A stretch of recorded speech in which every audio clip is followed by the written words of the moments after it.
The hardest Roblox obbies to ever be completed by humans require absolutely insane skill and precision that goes way beyond most video games ever made in order to be beaten. But are these insanely difficult obbies actually good, or were these obbies only completed by humans for the sake of sheer difficulty, rather than being enjoyable? For this video, we are going to determine how good are these previously top 1 towers were for the time, with the tower ranking going in order with every single hardest tower to ever be beaten, since the Tower of Generation failed in Juke's Towers of Hell, with these towers being long-lasting Roblox obbies that have 10 floors of gameplay. The standards for all of these towers will go by how good they actually were for the time they were made at and beaten at. And I will base my opinions on the overall community that considers a tower good, with ratings that will go from 1 to 10 in 3 different formats, with these formats being the gameplay, creativity, and design formats. With that said, it's time to begin ranking these insanely difficult Roblox obbies, with the first infamous obby that used to be the most difficult obby ever completed on Roblox being the Tower of Generation failure. This tower was completed fully legit on the 10th of July in 2020,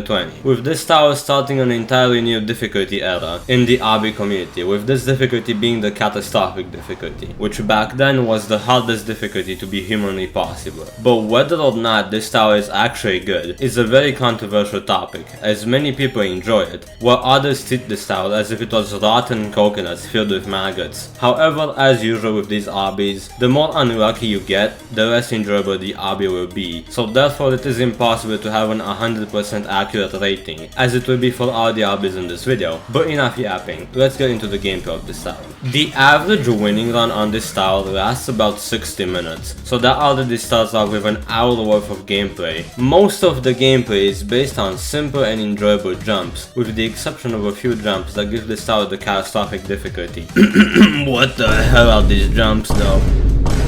Okay, yeah, those jumps you just saw are way more difficult than the average gameplay difficulty in this tower, so that ultimately makes this tower pretty inconsistent, along with some gameplay being extremely repetitive and tedious on the earlier floors, like this red button part where all you do is literally just go back and forth. And that isn't even what the cons of this tower end, because you also have floor 7, the most tedious floor containing 9 partially safety netted challenges, that causes this tower to be an hour long, which is extremely tedious to do. So with that said, this tower's gameplay will get a rating of 5 out of 10 for its time. It could definitely have been better. But on the other hand, we have the creativity of the Tower of Generation failure. And this is where for its time, this tower is actually pretty freaking epic. The creativity in the gameplay tries to be good but fails. However, the fact it fails actually results in the gameplay blending in with the storyline of the tower more, which goes as if the tower was generating, and as you get further through the tower, it fails to generate and corrupts. This can be seen by the extremely creative frame design, as it goes from pink to blue and orange, which is where the errors begin, to then red, which is where the tower begins to corrupt. Hence the gameplay becomes a lot different and wacky, which results in a total of an 8 out of 10 creativity score for its time. Along with creativity always comes design as well though. And there really isn't much to explain for design in this tower, as it is the same story as creativity, where the tower begins to fail its generation and collapse. But for its time, the frame design along with the design from the gameplay itself looks pretty awesome, which results in the creativity being an 8 out of 10 for its time. And with all of those ratings, the Tower of Generation failure for its time would get a total rating of 22 out of 30, which is a pass-worthy tower, hence it got inside of Juke's Towers of Hell, which also means the Tower of Generation failure was which also means the Tower of Generation failure was actually pretty good for its time, except the brutal gameplay mistakes that make this tower's gameplay seem as if it was accidentally generated with all sorts of problems, so I guess this tower was carried by design and creativity more than the gameplay itself. However, the Tower of Generation failure is not even close to the difficulty of the towers nowadays. So moving on from the infamous Tower of Generation failure comes the Tower of Champions Road, which was completed by my fault around March of 2021, and let's not get into his cancelable worthy arc in the comment section. But with that said, oh boy, this tower is an absolute beast of a tower. Although the Tower of Elongated Runs was completed before this tower is the actual next top 1 tower after the Tower of Generation failure, because the original ToER completion was not legit in terms of how it was done. But once again, I think I'm yapping too much, so it's time to determine if the Tower of Champions Road is rather rotten milk or pure gold. Gameplay time! The average winning run in this tower is usually over 200 minutes long, but that isn't actually because the tower is that long, rather it's because the tower is split into 2 halves, with the second half being all safety netted, and because it's split into 2, the tower has gameplay that would often be seen in horrific difficulty towers, which back then was way ahead of its time in terms of difficulty. And what could that possibly do that's like make the tower extremely freaking tedious to play? The gameplay in itself might be good with a consistent difficulty pace, without many inconsistencies as long as you have the right strategies for the jumps, but holy, the gameplay is super tedious when you are first trying to grind this tower. And I'm sure many can agree with me here, which results in this tower receiving a 5 out of 10 for gameplay rating for its time, cause who the hell thought it would be a good idea to make 2 halves of horrific worthy gameplay? Creativity is next, however, so because of that, is the tower actually creative? Nah, not really. There isn't proper charm to it except the random bar of death if you fail the last jump, I guess. Along with floor 5 being an empty floor that's just a river where you can take a break and calm down from the hell above you. Yeah, no, 5 out of 10 for creativity, don't cancel me please, there really isn't much to this.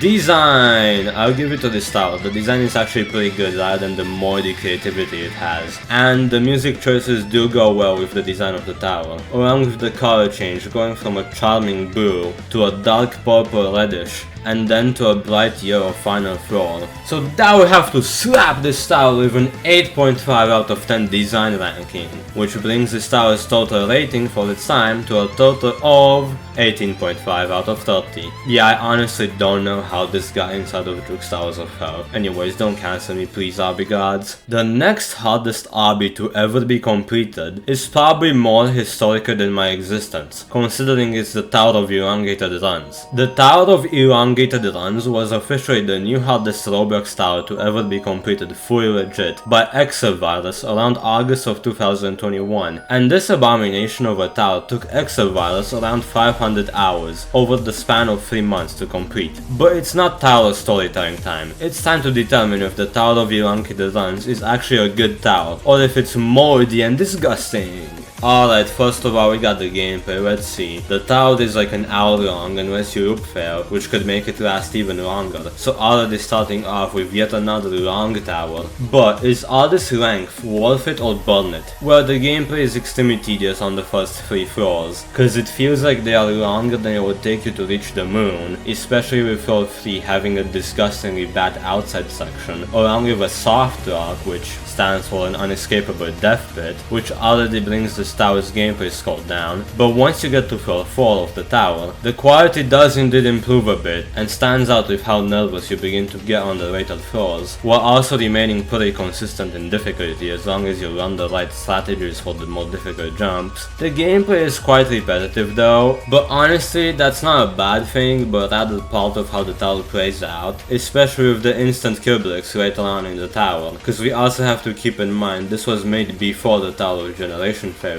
So all of that brings the gameplay score of this tower to a straight 8 out of 10 for its time. Pretty good honestly when compared to obbies at this difficulty back then, because most were pretty garbage. Creativity on the other hand, however, is not that great. There is no story except how long and nerve-wracking the progression becomes, and there is nothing insanely unique that was never before seen for its time, except the sheer difficulty and length the tower had, as back then nobody thought of a catastrophic tower to this extent being being possible, which ultimately results in a creativity rating of 7 out of 10. With creativity also comes design, however, but the issue with this tower is that it doesn't really have any design except for floor 5. However, the design kind of just comes from the fact that the tower is absolutely packed with gameplay and super long, which somehow makes it look pretty flipping good for its time, giving this design rating an 8 out of 10, which results in this tower's score being a gold-worthy 23 out of 30, which does indeed bring us to the Tower of Cruel Punishment, and up to this day this tower is quite possibly the most legendary previous hardest obby to ever be completed on Roblox by my fault once again, around July of 2021. And what contributed the most to that is this tower's final stretch, being scattered around the entire last floor of this tower, which is one of the few obbies that managed to turn a final stretch into something truly legendary. But no more yapping, no bias here, the gameplay instantly gets a 9 out of 10. If you are good enough to complete this obby, go ahead, as it's one of the most fun and intense towers you will ever play, and truly deserves its previous hardest obby spot. The only downside of this tower's gameplay is the fact floor 1 to 4 are usually boring as hell once you are able to pass them consistently,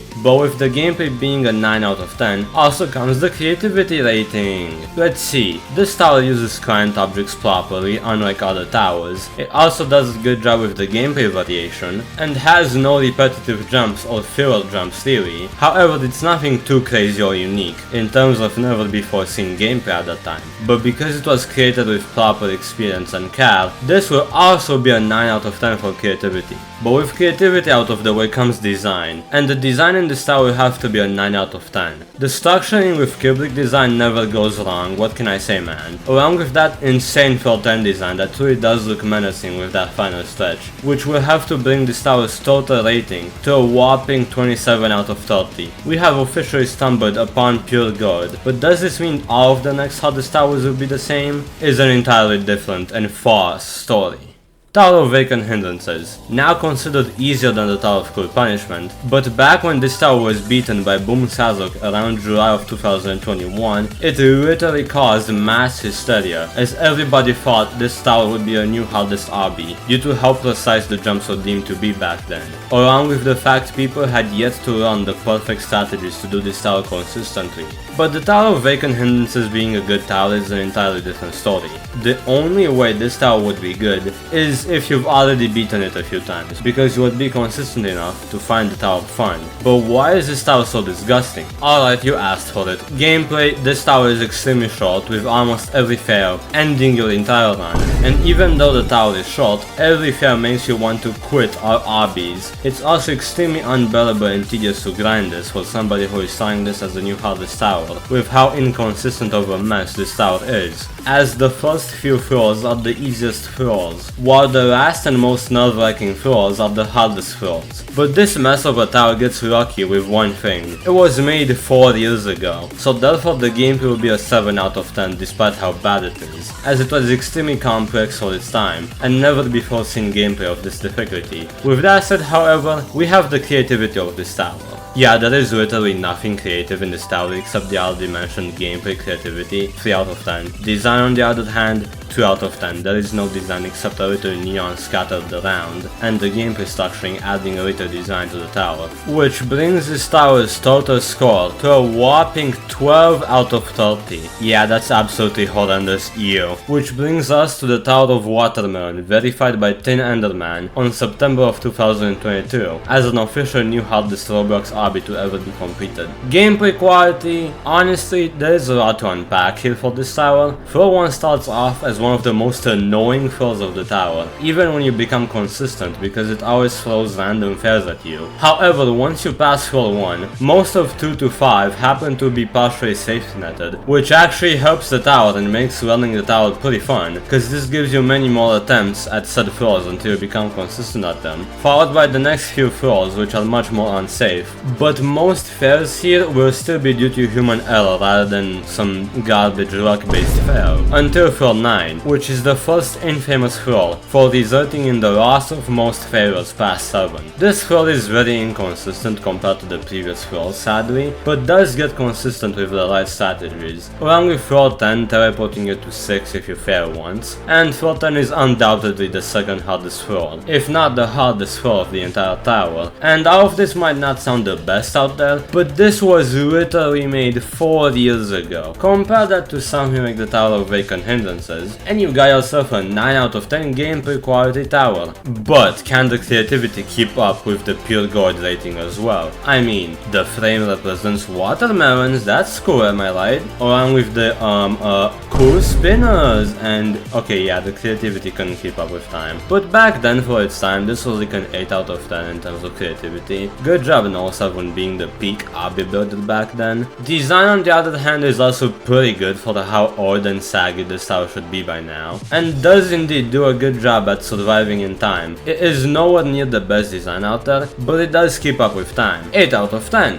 and that gives the Tower of Watermelon a total rating of 25 out of 30. Floor 1 definitely deserves to be thrown into a meat grinder though. Next up, however, is the Tower of the Roof's Peak. Yet another previous hardest obby ever beaten on Roblox that was verified by Boom Sazok around August of 2022. And I've got so many things to say about this tower, so it's gameplay rating time. What does low roof, wacky jank gameplay mean in Roblox obby terms? This refers to gameplay that's often found in the hardest obbies on Roblox, and is a form of gameplay that involves a lot of shape variation. Alright, yeah, that pretty much sums up this tower's gameplay pretty well. 7 out of 10 gameplay for its time, carefully built but quite possibly never playtested properly, which fair enough, nobody knew how hard it really was back then. But on the other hand of gameplay comes creativity. Could we really count a slanted frame as creativity? I don't think so, but the gameplay's creativity is already part of the gameplay rating itself, so 5 out of 10 for creativity I guess. It was about right, which mostly comes from the gameplay creativity itself back from when it was built. However, is there any design in the tower? Well, there is literally no design except the black flame pillars, question mark, along with some part spam below parts to make it look less empty I guess. So 4 out of 10, which brings this tower's rating to an astounding 16 out of 30. Yeah, I know, get this garbage out of the way. One of the last obbies of this entire video that used to be the most difficult obby ever beaten on Roblox is the infamous Citadel of Infinite Void, verified by Skitsuna around July of 2022. This tower was made in 2022, but the real creation date backs all the way to around 5 years ago, as this tower is the first 10 floors of the old version of Citadel of Void, which is a humanly impossible 22 long floor citadel by many nowadays experienced builders, with one of these builders even having a stable YouTube channel, which is exactly what my goal is. So please like this video and reconsider subscribing if you have watched this far. It really helps me out a lot as a 16-year-old chasing the dreams, so thank you. But anyways, gameplay judgment time. Alright, hear me out. For its time, this was actually a pretty fun tower. It might look absolutely garbage, and I have to agree, many parts are indeed pure garbage, like floor 5 as a whole. But a lot of this tower is somehow just fun to play through and pretty nostalgic to play through. But grinding this is an entirely different story. It's extremely inconsistent, and goes from being a peak catastrophic tower for as far as 7 floors, to suddenly becoming a high horrific tower with the last 3 floors being absolutely a pain to do in real runs. I do have to give it to this tower though. The gameplay is definitely pretty unique for its time, so the gameplay of this ends up with an 8 out of 10 for its time, considering it was made like 5 years ago. The creativity on the other hand for its time is also surprisingly unique. It definitely isn't the best and has so many poo-poo flaws, such as floor 5 being literally a wall-hop only floor. But there are so many positives, such as the music choices standing out a lot, along with the tower going for an extremely menacing style back from when it was made as you push through the tower. But it definitely is not the best, even for its time, so it will have to get a 6 out of 10 for creativity. The design of this tower, however, there are definitely some design attempts, with an infamous one being the dark part of floor 8, with the beat blocks that looks like a 9 circle level from Geometry Dash, along with many of the floors just somehow being extremely menacing and appealing to look at. So with that said, this will be receiving a rating of 7 out of 10 for its time, bringing this tower's total rating to a 21 out of 30. So I guess it theoretically technically could be considered good for its time. Quite a different story with nowadays standards of quality though. But with the Tower of Infinite Void out of the way comes one of the most unexpected and sudden top 1 hardest towers of all time, the Ikea Tower. This used to be top 1 for a little while before being moved down once again, and this goes beyond the horrific difficulty into the bottom of the unreal difficulty. The Ikea Tower was verified on June of 2024 by Monsters the Block and was created around 2 years ago, with the original tower place being taken down by Ikea themselves, so this tower had to be renamed to Sweden Tower. But enough yapping, does this look enjoyable to you in any way? And could you spot what's wrong with it? Exactly, everything's wrong with this tower, but we do have to keep in mind the fact this is unreal difficulty gameplay. However, it is still not done very well in any form of way, and it definitely isn't the best impression for one of the hardest obbies to ever be beaten on Roblox. The punishment in this tower is out of this world, and most of your fails result in either loop failing back to floor 1, or just straight up losing all your progress with one single mistake, especially with how stupid some of the jumps are in this tower. And let's now mention the final stretch of this tower. 5 out of 10 for its gameplay, even though it's an unreal, it's bad. And with that, the creativity does not get any better either. There really isn't any creativity to be talked about here except the fact it's based off Ikea, I guess, with the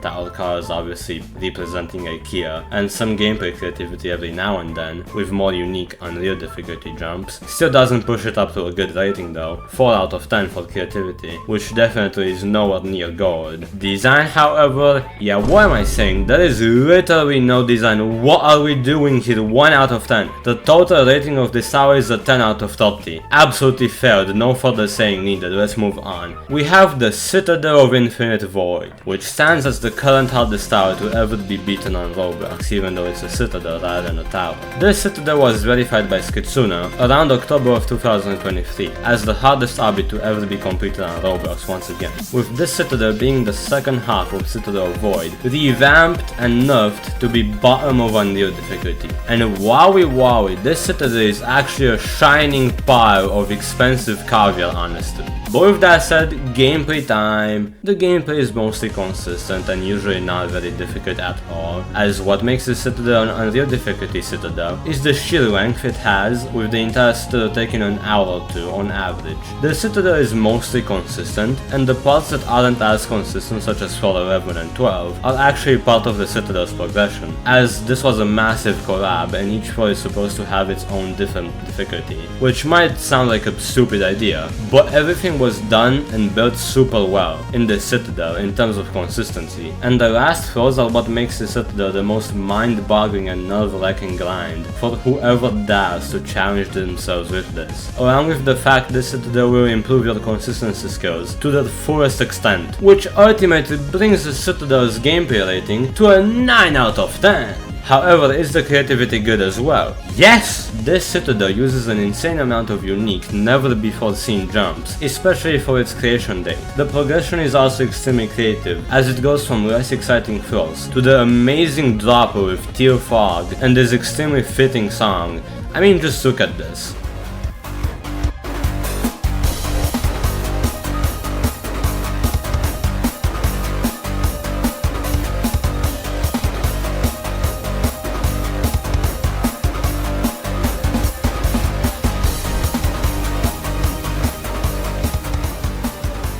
And after all of that, you have a floor that makes you feel sad in a way despite going super far into the Citadel after passing floor 7, and even having to do an entire rhythm game section inside of the Citadel before you get to floor 8. Yeah, no, this is a clear 10 out of 10 in creativity, no further speaking needed, except for the design of this Citadel. The design goes extremely well with the gameplay and creativity the Citadel has, and there are clear attempts at design without all the design coming from the gameplay itself, mostly involving menacingly scary instant kill-brick usage and darker parts usage, such as the design on floor 4. And then you have floor 11 and 12, which, holy, they look absolutely worthy of being used in the hardest obby ever completed on Roblox. Throughout 11 looks insanely menacing, with Threat 12 having an insanely nerve-wracking song for the final stretch, along with neon rainbow design, which shouldn't really fit as a design in the hardest Roblox obby ever beaten, but it just somehow does fit, and it fits so well, which gives the design rating of the Citadel a whopping 9.5 out of 10, bringing the entire Citadel's rating to a 28.5 out of 30. This truly does deserve its past top hardest obby beaten spot, which ultimately means it is pure gold, and the hardest tower ever beaten on Roblox was actually good, with some previous towers such as Ikea Tower and the Tower of Vacant Hindrances clearly being moldy bread rather than good. But anyways, subscribe now and watch more and become a member to be put at the end of my videos.